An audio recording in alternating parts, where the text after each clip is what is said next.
breakfast puppies?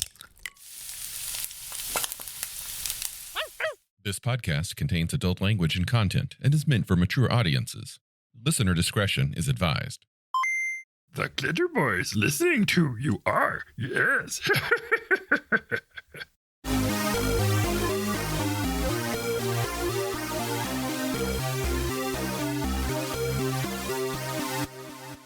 We're back with another episode of the Glitterbois, and once again, we are joined by someone awesome that isn't us.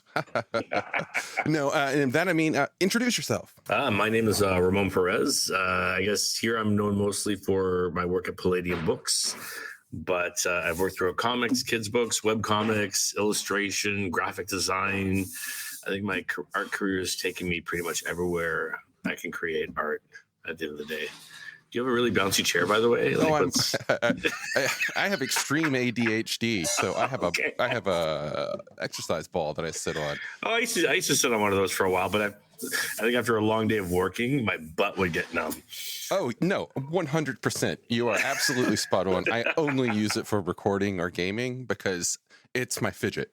Oh, no, it's fun. Yeah, I know. I remember they're great for the core, too. Yep. Yeah, so that's me. Awesome. So, Ramon, when our former co-host Matthew and I started this podcast, we were talking in our early days about, one day we'll actually maybe have some guests on if people actually like listening to, a bunch of nerds talk about Palladium games. And, we were having our dream list, and, Matt, he was like, oh, this person. I was like, I want Kevin and Ramón Pêrez, and I'm good.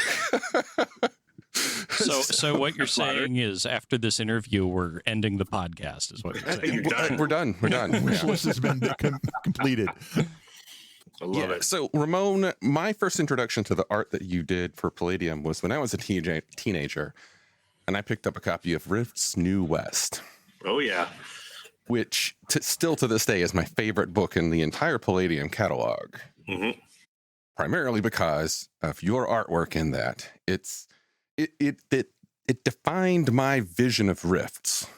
I think if I recall correctly, forgive me, it's been a while, but I believe New West was my first Rifts book, but I can't confirm or verify that at this moment. Because I remember I had done a couple of Palladium fantasy books before that.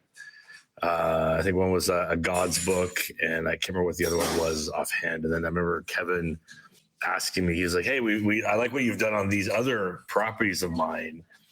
Or can you do sci-fi, basically? Mm-hmm. And I was like, can I swear on this? I was like, fuck yeah. Like, I was just like, I love science fiction. That's what I grew up on. That's what my first love is. So he put me on the book and was ecstatic that I could pull it off. I love that, used world vibe that you got from Star Wars. That's what I grew up on. Yeah. And, and I was also a big Western fan. So literally he just combined two of my favorite things in that book, cowboys and, space operas. And I just went to town basically. And I had a lot of fun doing that book. And to be honest, it's still one of my favorite books as well, like that I've done for the Rift series of books. Each one has always a special kind of memory to a degree. Like I'm also I loved working on Federation of Magic. Yeah, that was the book that I like. The pictures in there just jumped out at me. Yeah. Even before, like, I love New West as well. Yeah. But the Federation of Magic book, like the casters, the battle mage, different things, I was like, okay, these look badass. These are cool. And that was fun because by that point, like, Kevin had really had his trust in me. Like, I had a lot of freedom with Kevin. Like, as soon as he saw I could do what I did, I remember with Federation of Magic at one point, like, they didn't really have a full script yet, but he was like, I need like 7 magic classes. I can't remember what it was at this point, but I was like, he's like, I need 7 kinds of, these are the rough ideas behind them. You go to town, we'll work around your art, basically. Oh, so I was like one of those ones where, and I think you could probably see it in the characters. I think I was into Brahm at the time and a few other guys. I was just like spiky helmets, masks, like this whole cultish behavior and idea behind that. And so that was like with Kevin, I'd probably been working for him by a couple of years by that point, I'm guessing. I can't recall now, but I'd gone down to visit him a few times. There was a big trust thing there, and he like really just let me run wild with a lot of those books. As a young artist starting out my career, that was like amazing. Just given that kind of freedom that I rarely have had again in my career. You know, when an editor or an art director or whatever, a client trusts you so much, they're like, just go nuts. You know, we will work around it, kind of thing. You know what I mean? You mentioned the lived in kind of feeling, like that dirty art flavor. I would say that is probably the main reason I was so drawn to your representation of the Rifts world. It put you in what I consider a holy trinity of the Palladium / Rifts artists, who also all three artists to do that kind of thing would be you, Larry McDougall, and Eric Talbot. Oh yeah. Looking at the original Rifts book, or looking at the Adventures in the Northern Wilderness books on the Palladium fantasy line, those artists, they created this world that looked like people lived in it. It wasn't, and you did the same. It's not just like angry action poses or having, holding a weapon at the camera kind of stuff. Yep. I tried to create a snapshot, like it was a moment in time, like so there was like something that had happened right before, and you knew something more was going to happen after that moment or that shot. Yeah. In that image, and it's funny that you mentioned Larry, actually, because Larry is probably one of the reasons I worked for Palladium. Really? At all. Because as an 18-year-old up here, or was it 19? I can't remember. I applied to college post-secondary, and in my year, Larry McDougall was there.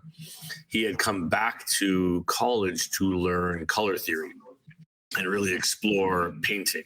So we met and we started chatting. I can't remember if it was first or second year. I want to say it was more second year, but once I met him, I was like, "Oh, who are you?" And it was funny because I'd seen his art as a kid. I never played Risk, but I knew a few of the books. A friend of mine had them. We'd played AD&D, we'd played TMNT, and a few other things. So I'd been familiar with Larry's work a bit, but hadn't quite actually seen the breadth of it or met the man. And so when I met him, he was like, "Oh, you could totally work for Palladium, this company I work for." I'm like, "What's Palladium?"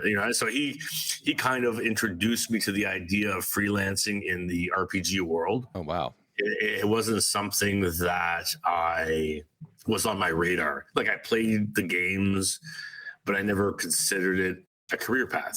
Like, it just did not click in my mental landscape where I was like, I can't work for these companies that I'm buying these books from, right? It just never occurred to me. I thought I'd be an illustrator doing ads for banks or TVs or whatever it was. Like, it just didn't occur to me. Because of Larry, I was like, Kevin was one of the first portfolios I sent out after graduating. I was just going to say, so what you're saying is Larry saved you from a lifetime of corporate art. Yeah, exactly. Exactly. Like, he definitely did point me. There's a couple other guys in my class at the time. Another guy pointed me in the direction of comics, which, like I said, once again, I loved comics, but it never occurred to me that, like, I thought I had to go to New York and live in New York and work, I didn't make that tangential leap. And because, really, there was no internet back then. There was nowhere I could look up how to become a comic book artist, or it was either you picked up a magazine or whatever. So yeah, thanks to a couple of individuals in my program that year, I actually was able to make those connections. And I remember at one time we together, all of us, I can't remember if it was Larry was with us, but a few of them, we went to like hit comic book shows, and I got introduced to that world. Even though I'd collected comics, I'd never been to a con or anything like that. I played RPGs all my, growing up. I'd never gone to a gaming con or anything like that. So it was, very eye-opening, and kind of definitely changed the direction of, or at least accelerated the direction I, shifted into quite quickly. Your first con, what was the experience like for you as a young gamer? Going to your first con? So I never really did cons before I worked in the industry. I did like one or two local shows about trying to get work. I did it was a Toronto show at the time, which is now a big con, called Fan Expo. Oh yeah. Yeah. And back then it was just in a hotel room or a hotel. Creepy hotel room going on. The whole convention's in a creepy one hotel room, and you funnel in, funnel out. One kid at a time gets scarred for life. And the other show was Big Apple Con in New York. At the time. Yeah. And so those are the only two shows I'd really done prior to really working in the industry. So when I started working for Kevin, he was like, "Hey, do you want to come down for Gen Con?" And I was like, what's Gen Con? I have no idea. So I drove to Detroit, and from Detroit I went with Kevin to Gen Con, and later I would do Ohio Gaming Con with him. But did my first Gen Con, and it was when it was in Milwaukee at the time, and I was just never seen anything like it before. I was blown away. The thing was massive, like I'm meeting fans. I'd already done a year or two's worth of work for Kevin, so like people knew who I was. So I was doing like commissions at the show. People asked me to draw their characters. I'm selling original pieces, meeting fans, going to dinner with Kevin and the crew. Yeah, it was a crazy experience. And then also wandering around the show and meeting other artists, buying like all this extra cash. I'd be like, I'm buying a sword here. I'm going to buy a skull over here. Like just the weird stuff you buy at cons, right? Like, and you're like going home. I'm like, I got 3 swords and a skull in my truck. I hope I get pulled over at the border. What could go wrong? What could go wrong? Exactly, right. Given some of the horror stories I've heard about crossing the Canadian border after Gen Con, it can get rough. Oh man. But yeah, it was definitely an eye-opening experience, and just meeting other fellow artists at the time. I met Wayne Bro. He was also one of Kevin's go-tos at the time.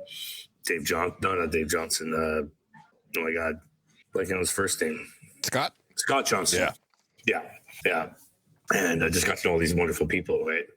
So it was a great experience. And I was like in my early 20s. So I'm like, I'm loving it. I'm just going on these road trips, seeing parts of America and different places, and then Kevin would often have like guy weekends where we'd go down to a role play and go watch movies and all kinds of things, so it was wonderful. The RPG rock star lifestyle. Yeah, absolutely. Yeah. How to be a rock star on a shoestring budget. Yeah, pretty much. More Coca-Cola, less cocaine. Oh yeah, exactly. Bags of chips, Coca-Cola, 20-sided dice. We're rolling away. Yep. So it was awesome.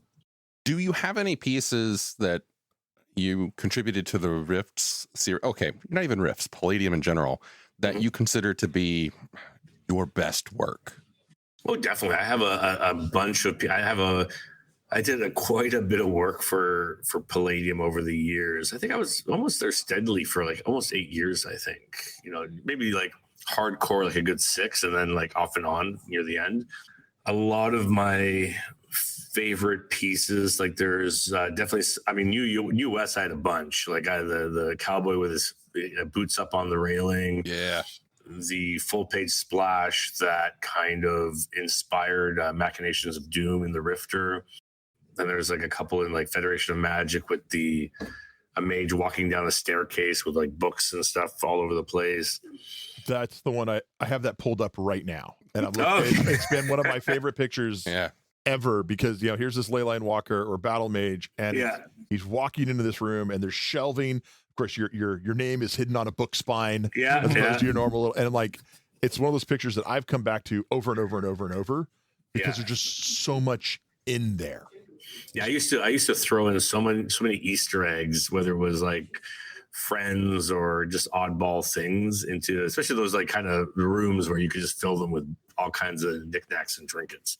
Another favorite was a double page spread I did, but it was like a thin one, and it had like all the monsters, I believe, or something, just like lined up, all the different alien species.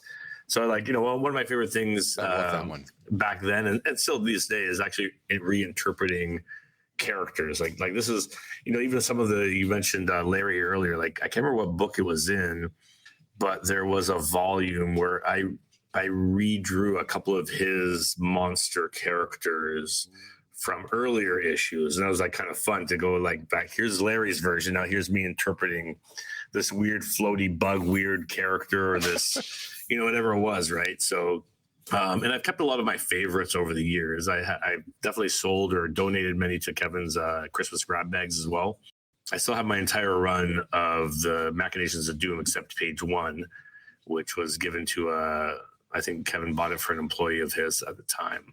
And so, yeah, definitely a lot of favorites. There's a double page spread I did of just a big Rifts war with these giant robots and stuff. And I mean, it was one of those things that Kevin, like I said, let me go to town on a lot of these things, right? So something I'd be like, can I do a double page spread, or can I do this or that? And he'd be like, yeah, sure, go ahead, kid. I think I'm guessing, and I could be wrong, but I guess, and you probably saw the enthusiasm, and you like, the more enthusiastic you are as a creator, the better art he's going to get at the end of the day, right?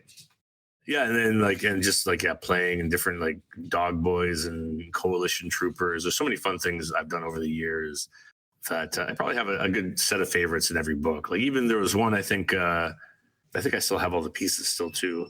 I want to say it was After the Bomb, maybe. Oh, yeah. Or the sequel to the After Bomb, where these are the things I did to entertain myself every so often. Was I did I think maybe a dozen or half dozen pieces in that book, but I used the same characters throughout all the pieces to kind of create a narrative with those characters. So it'll just be playing to kind of okay, here's them at a diner, here's two of them interacting over here, and so it was just the fun things like that kind of elevated certain books for me over the years.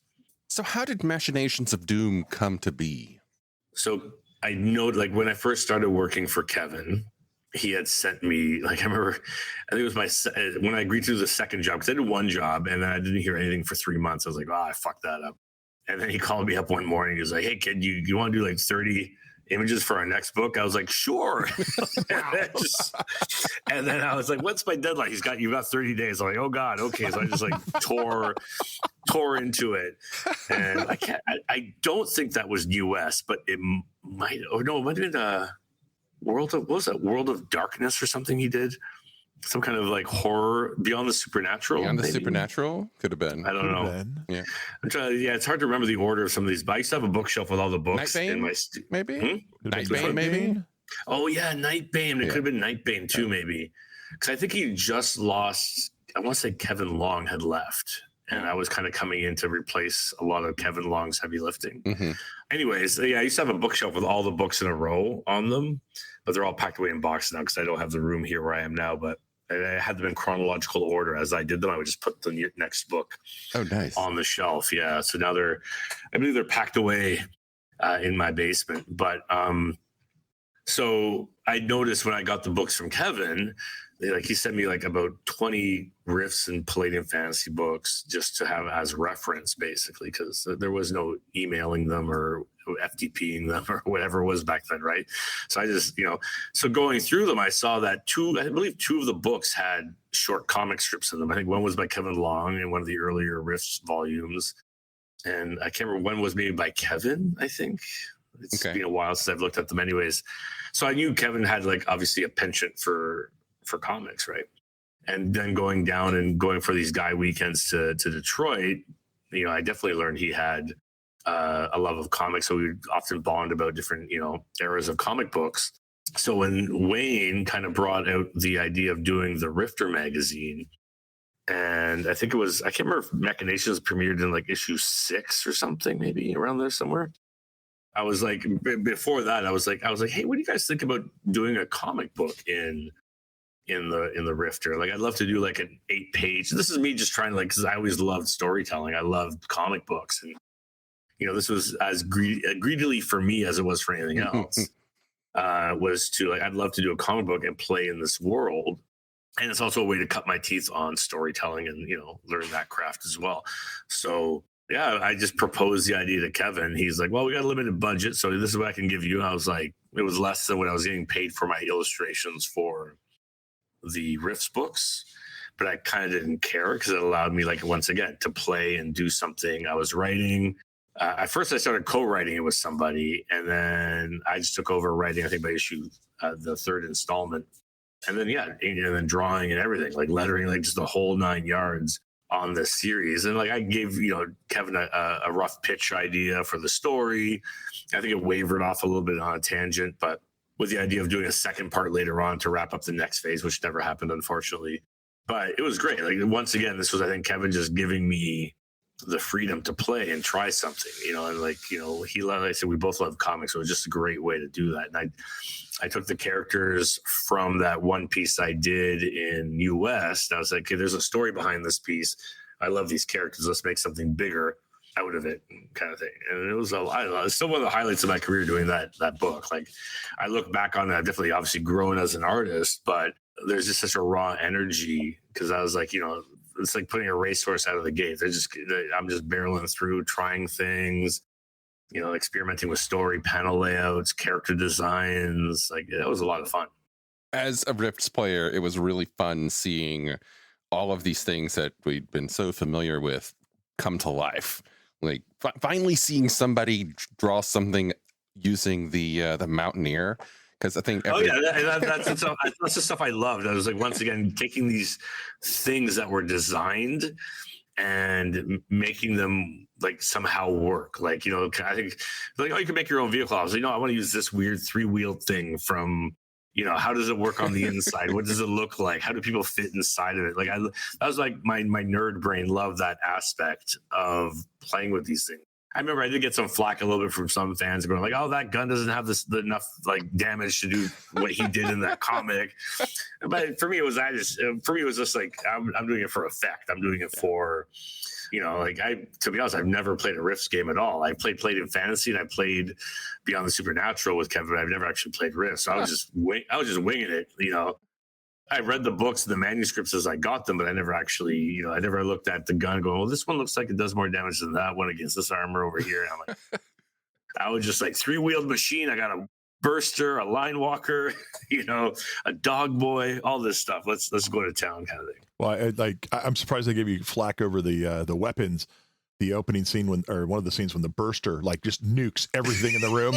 Mechanically, that doesn't work, but it's cool. But thematically, it was like, that's amazing. That is Drew Barrymore killing all the bad guys, right?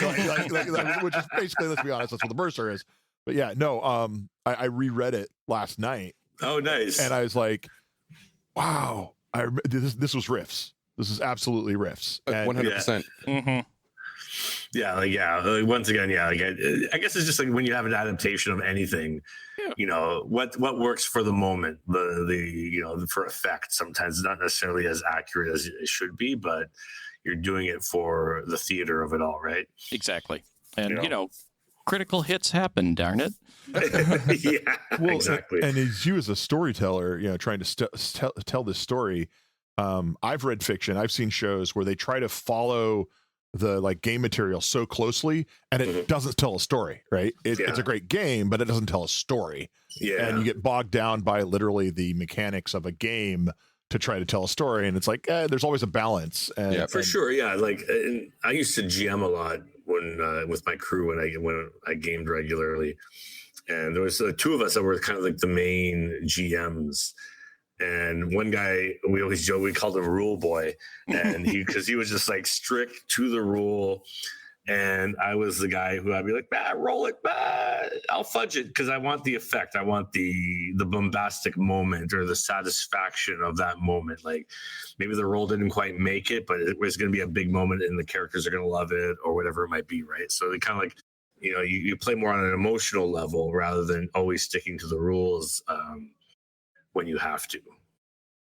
And I think I took that into that writing process as well. It's like, I might not know the rules 100%, but I want this to be like a big ending moment. What happens? The character's going to nuke the whole bar or whatever it is, And if you truly succeed, they change the rules around what you did. Yeah.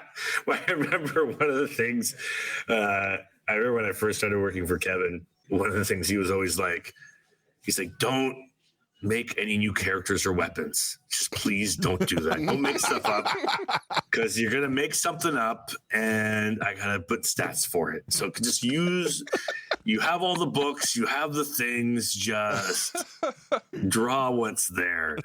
And I'm like, yeah, sure, no problem. First thing, I'm like making up the grackle tooth, or like some weird gun thing. He's like, oh, now I gotta do stats for this thing you created or whatever it was, right? So it was these things that, like, it was hilarious, but like, once again, you're like, I just want to draw this weird monster thing. I don't know what this is. And like, you go to town, but it's fun. That's what it was. It was like the Wild West working for Kevin. Sometimes you're at the seat of your pants, creating, having fun. And he's definitely got a passion for it too. He's a storyteller and a creative guy. And like, I think he imbued all of us with that excitement while we were there. So what was after Palladium? Where did you go next? Well, when I first, after I think working exclusively with Kevin for probably like 2 or 3 years, and he kept me busy. Like I was nonstop. Like every book I was cranking out a ton of illustrations, and I loved it. Like it was a great way to cut my teeth. I started using that work to try to get other work. So I ended up working for West End Games on some Star Wars books. I did for Steve Jackson Games. I worked on their Innomine series. And then their oddball jobs in the RPG world would come in. I did a lot of superhero work for, what was that company? God, I can't remember it now. Sorry with that. Yeah, I can't remember. It's been a while. And I did magazine work related to games. So it kept building and building. And then I went to CCGs when those started to get popular, working with West End Games, Legend of the Five Rings, Tale of the Burning Sands or something I think it was called. And then there was this kind of like this high point. And then I kind of saw, I don't know if it was the rise of video games, because video games were kind of doing a steady rise at that point. And I think a lot of players' attentions were going that way. And gaming just started to kind of dip down. Yeah. Mm-hmm. Where rates started to go down. Like, a job that you'd maybe get paid $800 or $1,000 for was now $600 or $400. And you're like, that's kind of weird. So you kind of like, I kind of saw the writing on the wall a little bit, and I also felt I was kind of repeating myself. Like near the end of my run on Palladium books, I was like, I never thought I would say it, but I was like, how many times can I draw a dragon and make it interesting? I was just like kind of burnt out on the material. Like after 8 years, I was like, okay, I think I need to step away and do something different. So I started to shift more into, at that time, magazine work and kids books. I started to do, at the time while I was at Palladium, I also started doing webcomics work just to kind of get my funny bone out. I would be doing like these little online comic. One was called Butternut Squash. And that kind of work, it was kind of like a Sunday Funnies style comic book, which got me work in kids books. So that kind of took my career in that direction. That actually gave me a nice financial foundation where I got onto a couple of kids magazines, and I was basically doing a 4-page comic every issue of this magazine on a monthly basis for like 5 or 6 years, I think it was. Wow. But as an artist, living in an expensive city, that was great to have that expected paycheck every month, right? And knowing that you could rely on, I'm getting $4,000 or $5,000 a month, whatever it is, for doing this one job every month. It takes me a week and a half or whatever it is to do.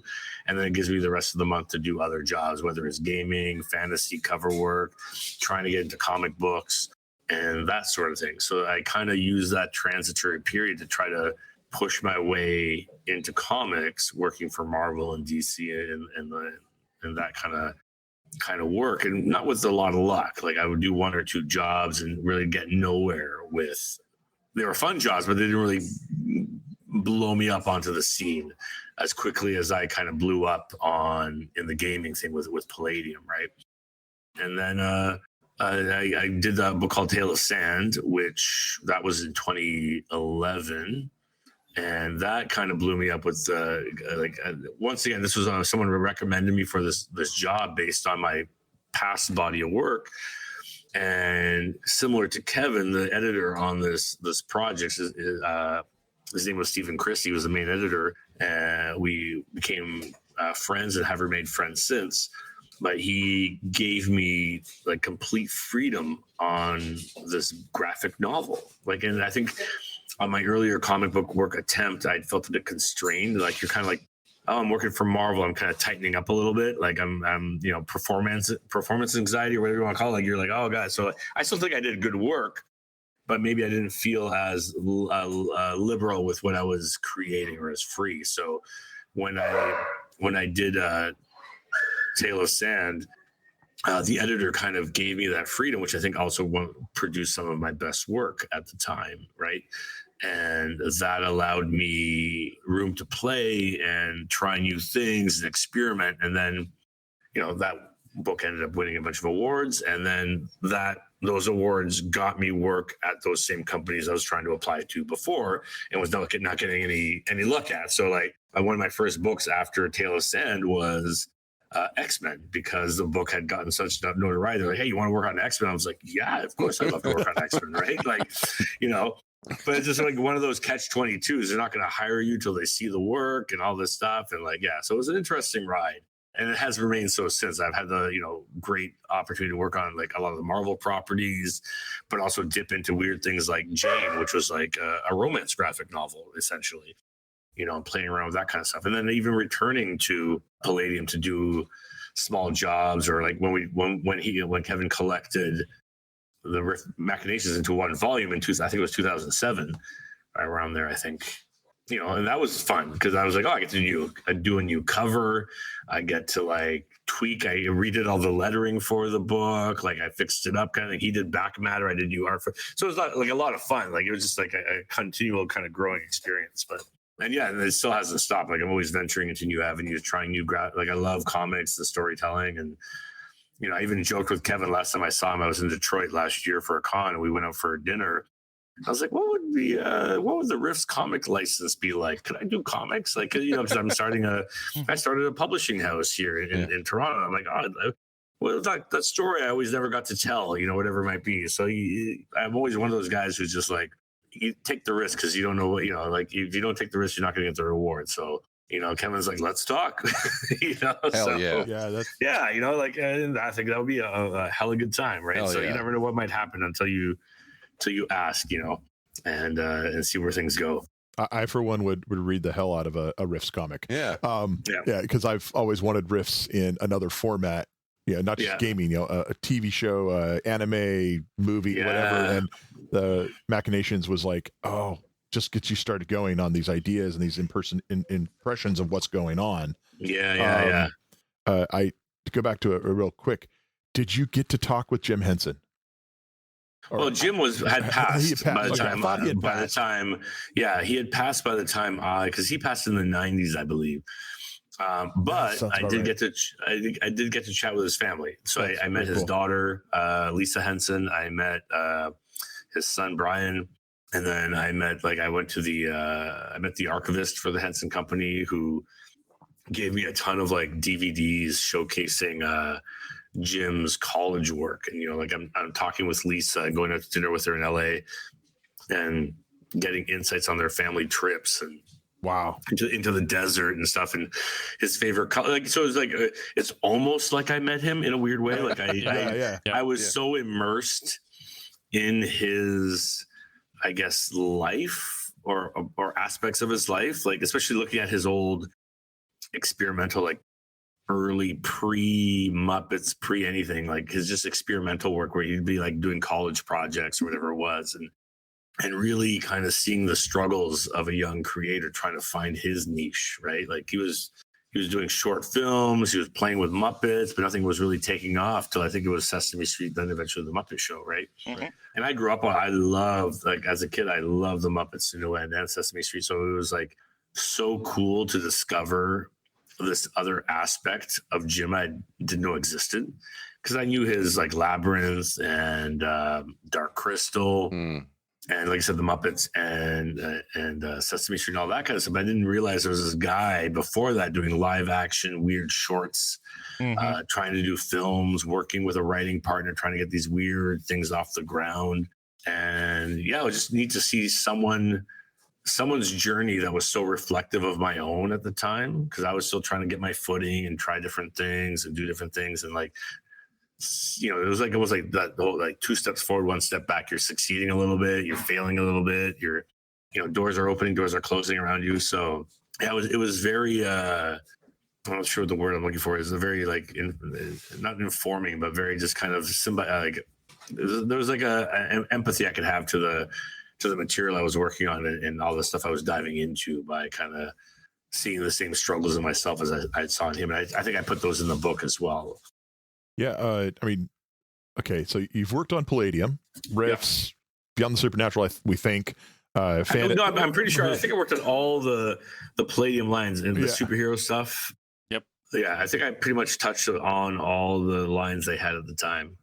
And I keep pulling up the Star Wars run, Darth Vader, that you did a bunch with. At least there's a great picture of Boba Fett. I think you did. Oh, I did a variant cover for an issue of, I think it was a variant cover for Darth Vader #1, but it was the Italian edition. Oh, so it's for the Italian company. It shows up everywhere online because I kept running into it. I love doing that piece. It was I mean, I'm a big fan of the bounty hunters, and so Boba was always front and center in my love of Star Wars. So getting to draw him and all the rest of the crew, it was fun. So this is a weird thing to fanboy out about, but for some reason, the lizards from A Tale of Sand have just always stuck with me from when I first encountered the book. And I mean, they're just background pieces, but for some reason, and it's minimal, clean line art. Yeah. But they're very evocative, and for some reason those lizards have stuck with me.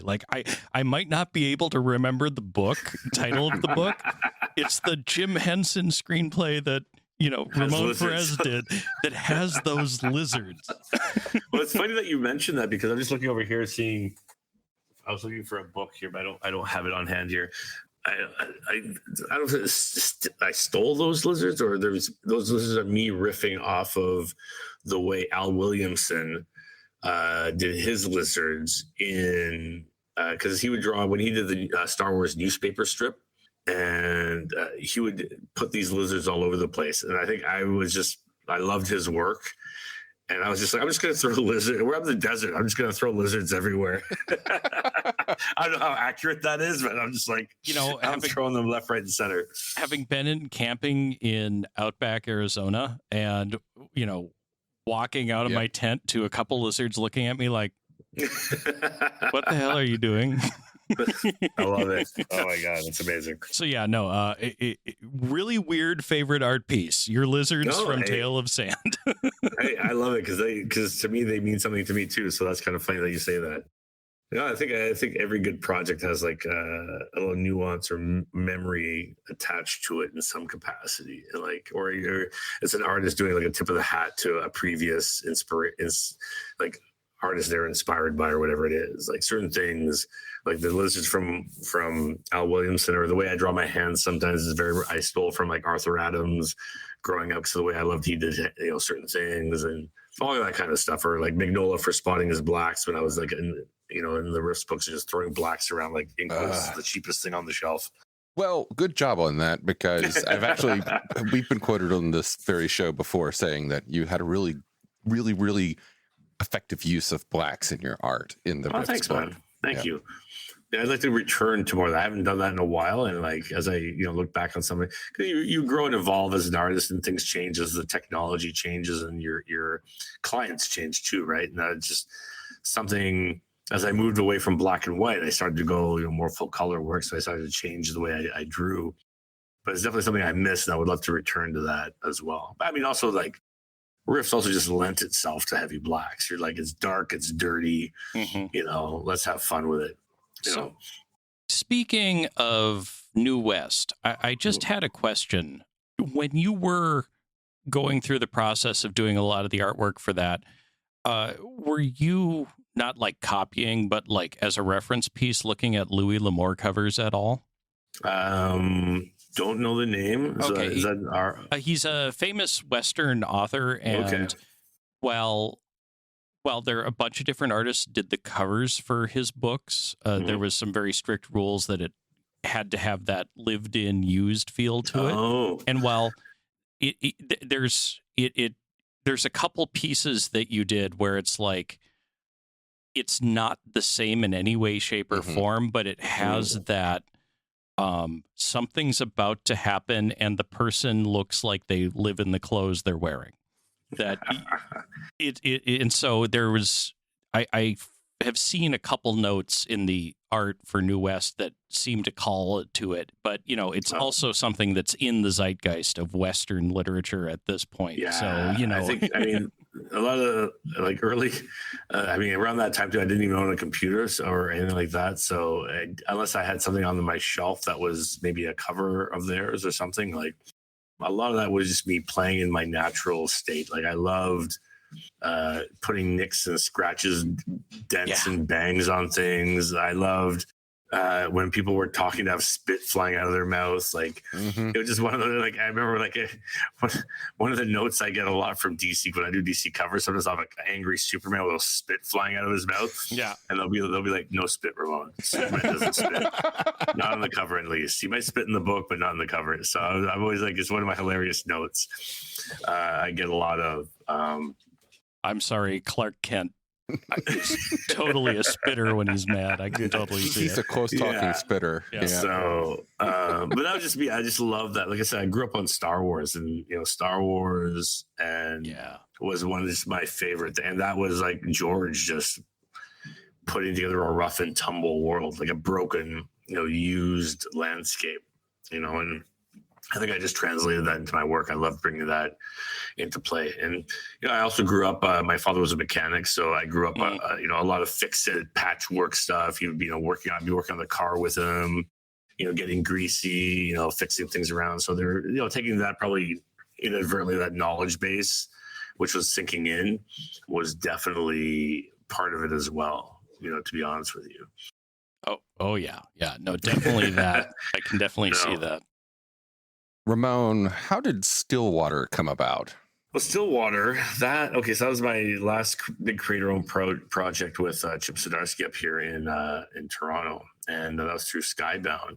Chip is actually the studio I run now, Raid, which is where I'm sitting here in the video, was actually founded by Chip. So that's how I got to know him originally. He was one of the founding members of it, and we, became friends. And as industry, he went off for a long time to work in the newspaper industry and all that kind of stuff. But then when he made a return to comics, hit it big with Sex Criminals, and then doing all the creative stuff he's doing. He's gone out of his way to work with a lot of Canadian creators, which God bless him for it. He's been amazing for that, and people within his communities, whether it's myself or a Marcus Toe or a Jason Lau or whatever it might be. I was approached by the editor from Skybound, saying, "Hey, I'm calling on the behalf of Chip," and they put forward the offer. And then closely afterwards, Chip calls me up and says, "Hey, I give your name to the editor. I want you to work on this book. What do you think?"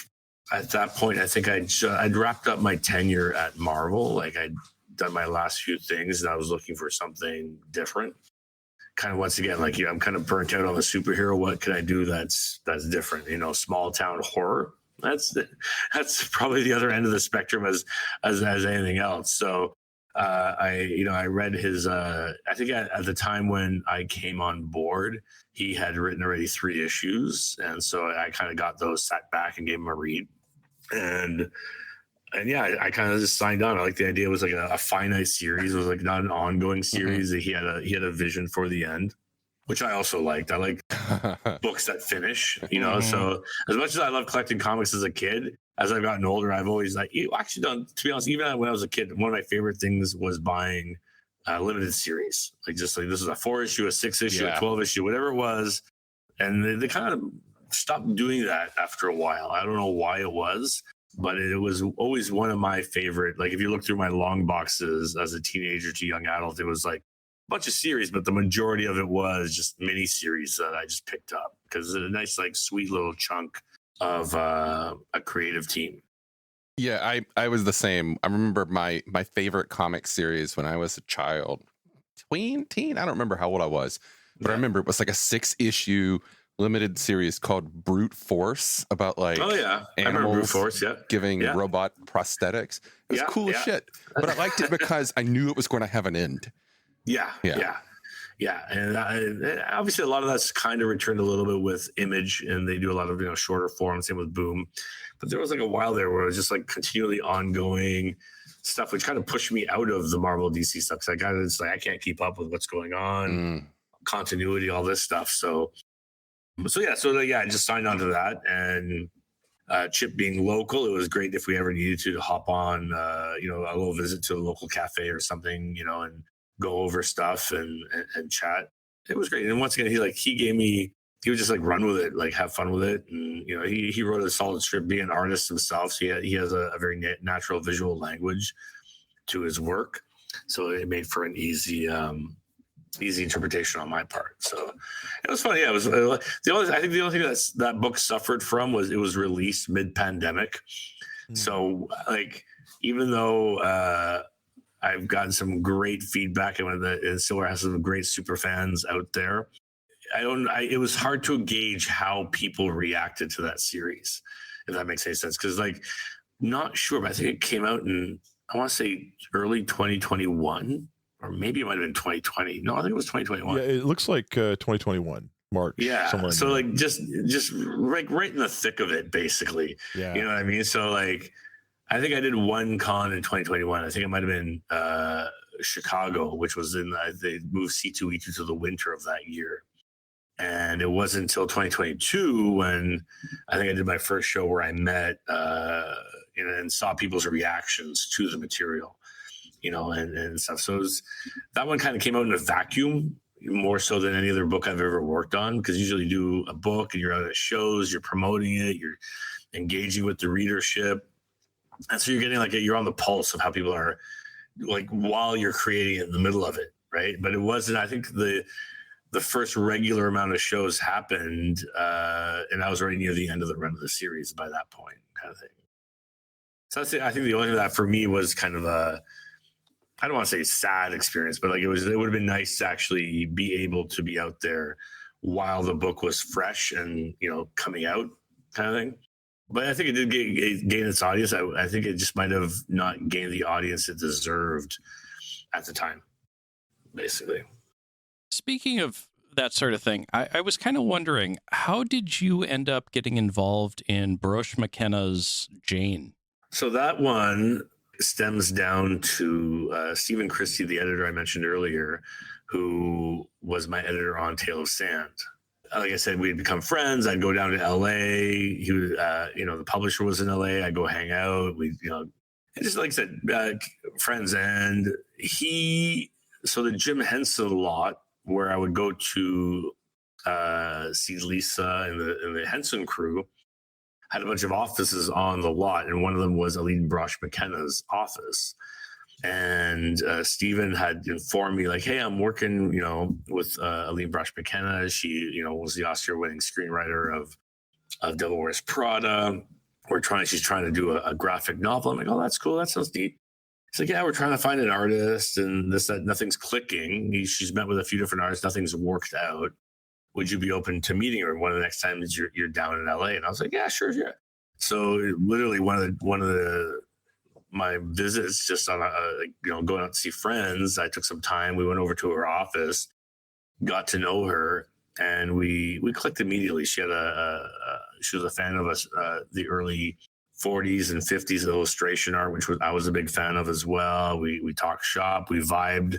And she kind of pitched me on what she wanted to do with, Jane Eyre, which was one of her favorite books growing up. But she wanted to kind of modernize it into something accessible to current readers, or current audiences.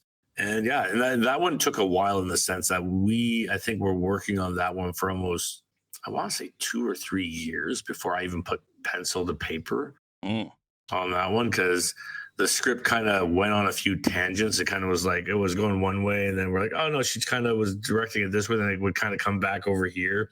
So it was like an emotional artist. I'm like, what did I sign on for? This was becoming more spy thriller, and now it's like a romance. So it was like, eventually it landed where it landed. And once again, she was great because, she was like, I don't know how to write a comic strip. And I was like, well, don't worry about writing a comic script. Write a movie script and I'll adapt it to a comic book, which I like. I like that freedom of I'm just taking what you've created. I'm going to parse it out into panels. I'm going to parse it out into pages and all that kind of stuff. And so I did like a first pass layout. We, roughed out the whole book. I think it came out quite thick, so I had to tone it down a little bit. And then I kind of reworked the ending on some ideas I chatted about with the editor. And so then we presented those to Aline, and she liked what we'd done and kind of leveled them up with the dialogue. So it was a really nice, a very collaborative workshop. She went away, did her part, handed it to me, I did my part, and then we kind of discussed together, and it evolved. And it was definitely, I love working on that book. It was a very, probably page count wise, one of the largest things I'd done to date, in the sense that I think I came in, at 240 pages. I could be wrong, but around there somewhere. And it was also just once again, trying something different artistically. It was me going, I'm going to pare my style down, very clean line or simple line, not necessarily clean line. And just try to create a particular vibe for the book. So it's funny because I've done and switched up over the years. I had this cartoony web comic. I had Palladium. I have Jane. And I often have people coming up going, are you the same Ramón Pêrez who did Palladium? Because I'm the same guy. It's my erratic style choices, which was kind of a detriment to me at some time. Because I remember one time Marvel was like, we don't know what we're gonna get. We're your style shifts and changes, and I was like, yeah, but it changes to meet the material at the end of the day, and that's part of the, I think, joy of being an artist. You're always, I don't want to draw the same forever. I want to mix it up and evolve and change and have that fun. Yeah, Jane was definitely one of those things. And it's great because it did get nominated for a few awards, did not win, unfortunately, but it opened up, that graphic novel reached a very different audience than my normal work would, right? Which is great, I think, at the end of the day, I loved what you did in that one with some of your off-kilter perspectives you used in some of the scenes to just...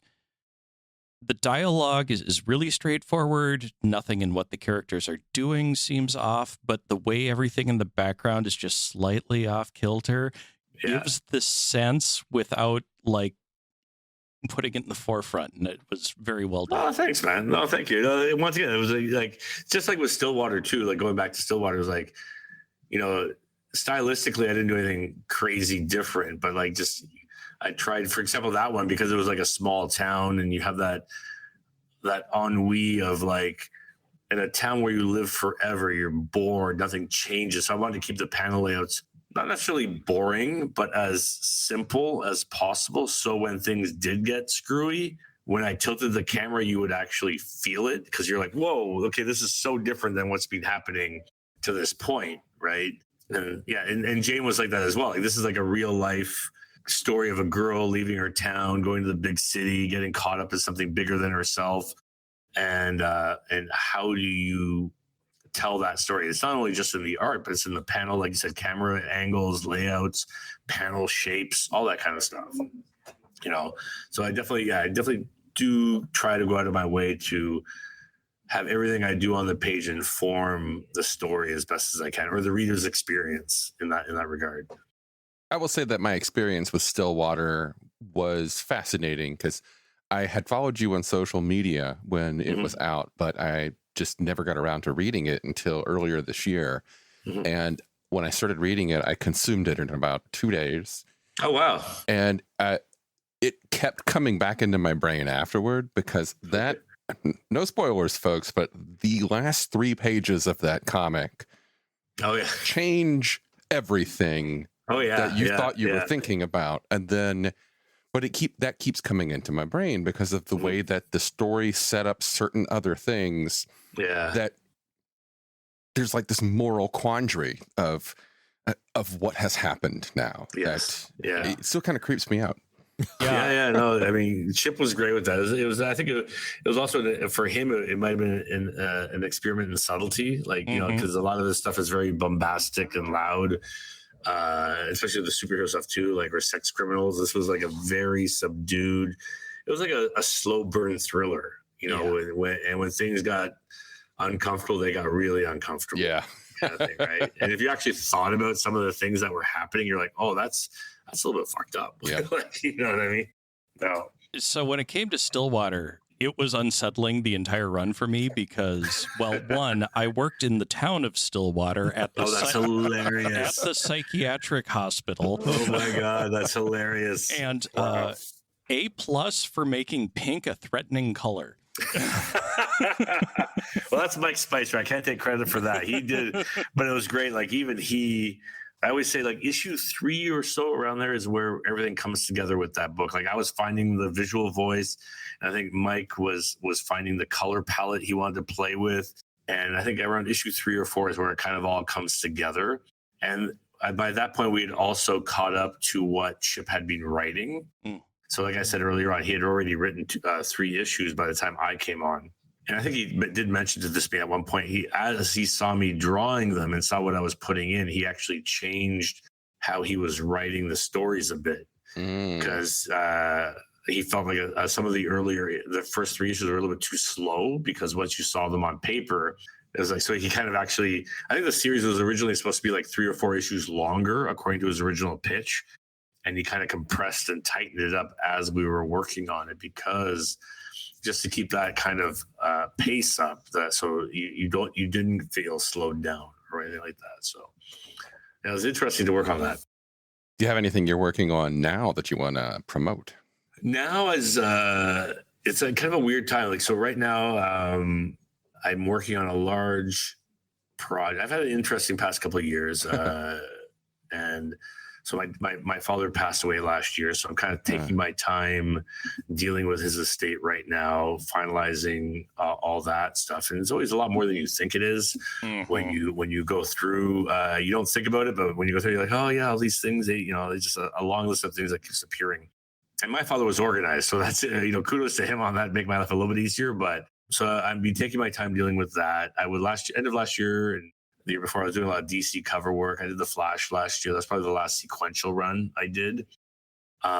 This year, so right now, so dealing with, I've taken the time to deal with my father's estate and stuff, and I'm working just to kind of make ends meet. I'm working on some corporate work, which I actually don't know if it'll actually ever see the light of day in the comics world, even though it's like a sequential comic I'm working on developing for a client that's kind of, I'm under NDA, so I can't really say much. Right. We understand. But they're building something cool, but even the editor was like, I don't know where this is going to live. Like, we don't know. We're just building and we're creating, and it's going to live in a variety of places, but your book might come out on a shelf in a comic shop, or maybe it comes out digitally with a video game or something. I think they're still figuring that out. So it's an interesting thing. And I'm having a lot of fun with it. And so that's taking me to mid next month to wrap up. I started in early January, and it's allowed me kind of that focal point. But, my hope is it wraps. I'm taking about a week off to kind of relax and recuperate. And a couple of years ago, I did a Kickstarter for a webcomic I call Kookaburra, which was like an all ages kind of Alice in Wonderland thing. And life going sideways for a couple of years has kind of put that project on the back burner. So I got a lot of angry emails I got to deal with. Life happens, folks. Life happens. Yeah. Life happens. It does. And it's a lot of work sometimes. And it's amazing how quickly the days slip away. But this project, which I'm doing now, knock on wood, will theoretically allow me to take the summer off and wrap up Kookaburra. So it'll give me that freedom where I don't have to worry about where's the next paycheck coming from, because the paycheck has covered my expenses for a short term. So my first goal after that project is done to actually finish Kookaburra, get that out to people, get them. And most people are happy to wait. They're being very patient. They're being very understanding. But there are a few loud voices every so often that will, throw stones. So that's the big thing I'm working on for myself. And alongside that, I also run Raid here at the studio. It's a shared co-working space for people in the creative industry. So I got a lot of artists, writers, animators, different skill sets here. And we also work in publishing too. So we've been putting out graphic novels and working towards comic books and some art books for this year. So I have a great team here. They've over the past year, as we grew here at Raid, I was able to hire on a few hands. So not everything is running and bottlenecking through me. It's now I have the freedom now to step away and finish things like Kookaburra, where I'm not delegating and going over projects. I have people not under me, but on my team that can now handle that better than I can, and allows me to step away and do what I need to do. So it's been, like I said, an interesting couple of years, but super exciting and satisfying. So I'm excited to, not only finish my graphic novel, and then I've been writing other stuff over the years too. I have two other graphic novels I've been toying around with writing. One's kind of like a black comedy. The other one's a sci-fi space opera, which is my first love of things to do. So I would love to dip into those things as the end of the year, right? As soon as I'm done, like Kookaburra, if I could take a new thing and just work on it and focus on it and then get it out, it would be wonderful. And, there's always different cool ideas happening here in our space too, like doing an anthology magazine, or like I said, talking to Kevin or something and going, hey Kevin, what does a graphic novel for Rifts look like? What can we budget for that? Who can we get on board?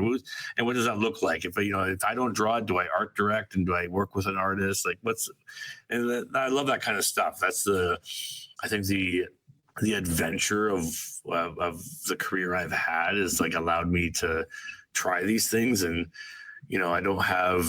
I have a bit of the luxury where I don't have kids or anything like that, where I'm not have to worry about, I got to put something away for university or something. It's okay, I can take that money and invest in a project rather than someone's education. That's amazing. Yeah. What was I thinking? Yeah. So there's lots of things in the go, and I really hope to, I think this year is giving myself the freedom to finish up a lot of those things that have been kind of hanging over the past couple of years, and just really return to having fun with art again. And I think that's the next step. It's funny how can't speak for everybody. One of my favorite, returning to your roots. I started off in the indie scene doing my own comics and stuff, and now it's kind of returning to that as an adult, but doing it on a different scale, which is kind of super exciting and liberating. Yeah, especially when you can do it on your own terms rather than this is what I can do, what I have to do to get my next package of ramen. Well, that's exactly it, right? As an artist throughout your career, I think any creative career, whether you're a musician or an artist, whatever, you're kind of often living paycheck to paycheck because you're struggling to find work, you're building up your clientele base or your music or your brand, whatever it is. And then when you finally hit, you're kind of beholden to your audience. And then you're that's another thing. You're accountable and they're expecting things. And there's I think it's why sometimes you'll see a musician step away and just do a solo album for themselves or something like that. Yeah. Or, you know what I mean? It's you kind of get a lot in my last 10 to 15 years has been not lost, but I was at Marvel. I was doing monthly series, which are a hell of a lot of work. Oh yeah. And then trying to do other jobs to make ends meet because you're, paying off a mortgage or whatever it is. Right. So, and I'd be very lucky too. I'm not begrudging my career at all. Cause I've seen the world going to these conventions, whether it's my first ones in Milwaukee or going to Dubai a couple of years ago and meeting a bunch of great artists. And wow. You know what I mean? I've done all this stuff and it's paid off. It's in dividend in different ways. Right. And, certain projects like Tale of Sand, which has been translated to 9 different languages, and going to those different countries and promoting it in that language too, right? So it's been an awesome ride. But now I'm okay, I need to slow down, chill out, really just want to create something. What's my next Jane or Tale of Sand? What is my next thing that I want people to kind of remember me for? Basically. Will it include the lizard? Probably. The lizards will always be there in some capacity. Excellent. Well, Ramon, for folks who want to follow you online, what's the best place to keep abreast of your activities? I think I've been doing a lot of thinking about social media over the past year, especially. And I think I'm actually consolidating everything to my Substack. I still have an Instagram account, which is Ramón Pêrez, but I'm not really active on. I'm not really posting on it anymore.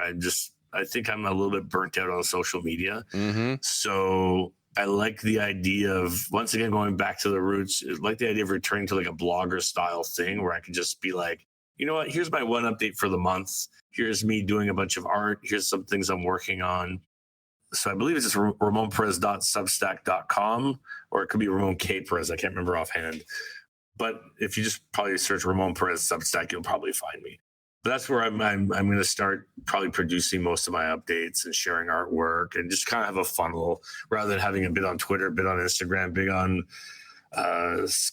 Blue Sky, a bit on God knows Threads or whatever. I'm like, I don't know where anything goes anymore. So I'm just like, I want to consolidate and go to one place and keep it simple. And well, bless you. Yeah, so I think that's the place. And then the cool thing is like you can subscribe to the Substack and use the app, or you just sign up and it just shows up in your email and with my update, and that's it. Nice and simple. Yeah, and for our listeners, if you're looking for Ramon on Substack, just go substack.com/@RamónPerez, one word, and it'll pop right up. Boom. I like it. Thank you. Hey, anything I can do to help. Got to keep my lizards coming. There you go. Yeah, and I hope to. I really hope to use that platform in some way to engage with people a bit better than social. I think with all the algorithm and all that stuff, where you're like, half the people I follow, I don't see their work, and it's just hard to engage with people. I feel like, if this is a way I can go like, hey, you know what? Here's some behind the scenes peeks on stuff. Here's what I'm developing. Come along for the ride. I really want it to be about my next decade in kind of evolving as an artist and creating things on my own terms, right? And that's kind of, I feel, where I want to be. And that's, I think, the best place for me to do it. Well, Ramon, good luck to you on all of that. Thank you. And thank you once again. Thank you so much for joining us. This has been a delight.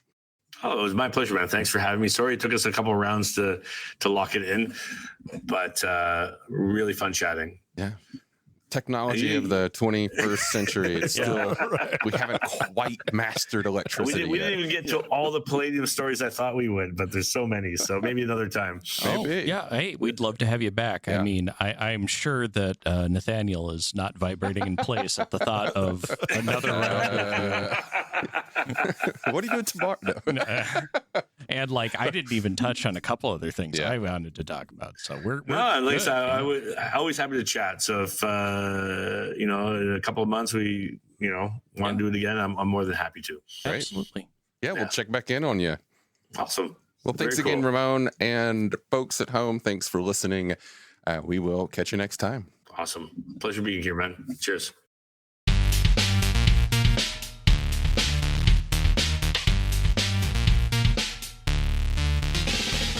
You've been listening to The Glitterbois, a Palladium Books fan podcast. Glitterbois, Rifts, the Megaverse, and all other such topics are the property of Kevin Siembieda and Palladium Books. Please buy all their stuff and help keep them in print and making more games. You can order directly at palladiumbooks.com, and their entire catalog is available digitally at Drive-Thru RPG as well. Our opening music is 8-Bit Bass and Lead by Furby Guy from freesound.org. This closing music is Caravana by Philip Gross, available at freemusicarchive.org. All sound effects used are self-made or acquired via Creative Commons 0 license. If you like what you have heard, find us on Twitter and Facebook as The Glitterbois. That's BOIS. And check us out online at breakfastpuppies.com/glitterbois. And also join us on the Breakfast Puppies Network Discord at breakfastpuppies.com/discord. And if you want to help us out, please spread the word and help us build a community. Thanks again for listening. We'll catch you next time.